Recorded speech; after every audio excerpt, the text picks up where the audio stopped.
So let's talk about Destiny 2 and Bungie's decision for this Hawkmoon farm and how unfair it is to solo/casual players. Now this video is under the premise that the perks or the modifiers on this mission stay the same forever, because if they change next week it's going to be a different experience, it's going to be a little bit easier.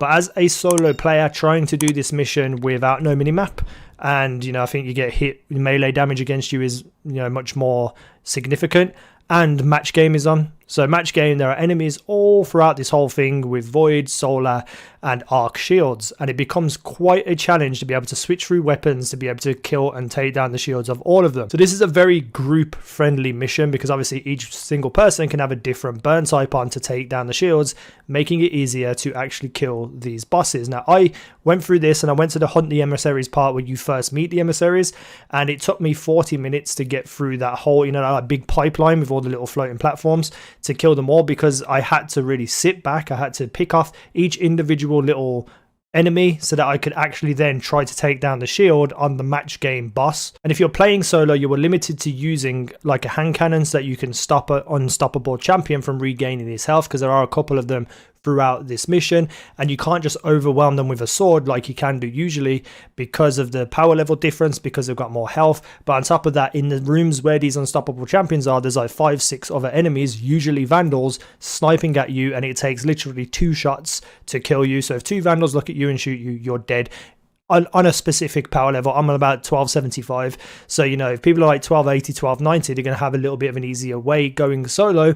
But most solo casual players won't be that high up in power level, because everything else where you get all the pinnacles usually are group based missions and events and raids. Now me personally, I've been playing so many games at the moment that I don't really truly care, but it really is a pain in the arse when you have to go online, find groups of people to be able to try and do this mission.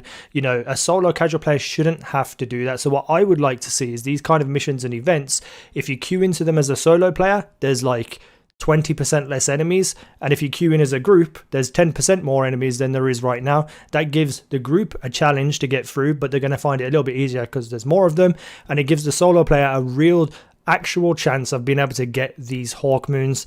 Now I believe you get 1 per character per week, so 3 runs at getting a Hawkmoon farm, and I believe for some reason 2 drop every time you run, so that's 6 Hawkmoons every single week.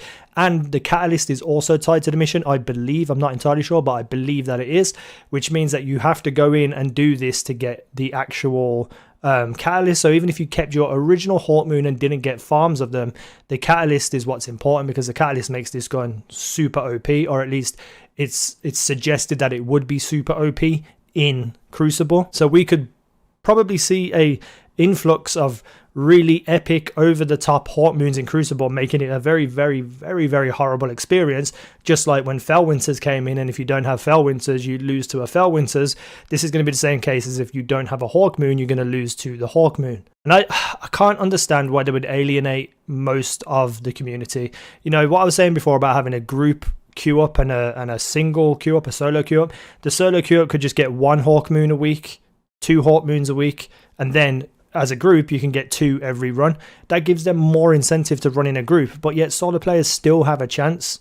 Now I'm hoping that the perks change from week to week, because I feel like without match game on this will be a hell of a lot easier, but it's still just one of those things where it's very, very, very aggravating that even if the perks change, the first week set of perks is the most difficult possible for solo players. I will say though, the quest is pretty damn awesome. You go and find and hunt all the emissaries, and then you go to like a big fighting room where you're fighting unstoppable champions, some vandals and some other Centurion guys, and then all those emissaries come back into that same room and you have to fight all of them, and then you carry on through the mission fighting the emissaries as you go, and I think you fight like 1 big boss at the end, and it's pretty damn awesome. I would love to experience it, but I don't really want to have to go out my way to sort out a group of people to play with, because that means that I have to go online, find people. That's going to take a half an hour to an hour in itself, and I could just be sitting here playing Path of Exile instead and having fun. So it's a strange one from me. I hope to God it doesn't dominate Crucible, because then I think I'll step away from the game for a little while. But I do feel like it was a mistake to not cater towards casual and solo players, but not give them an option. Hopefully the perks change next week, and if they do, I'll take back everything I say. But right now, it's a little bit frustrating and a little bit silly. But anyway, let me know what you think down below in the comment section. I'm not looking for anyone to like play with me right now. Like, so if you leave comments saying I'll play with you, that's not what this video is about. It's just the concept of how they have put this mission out into the world, specifically when we need new content in the game, we need new things to do, but yet they're putting up massive barriers from the majority of the community being able to get it. It's just weird to me. I can't understand it. But if you get the gun, let me know what roles you get, because I'm looking forward to seeing what roles people are getting and how good they are. It's going to be fun to watch people play Crucible.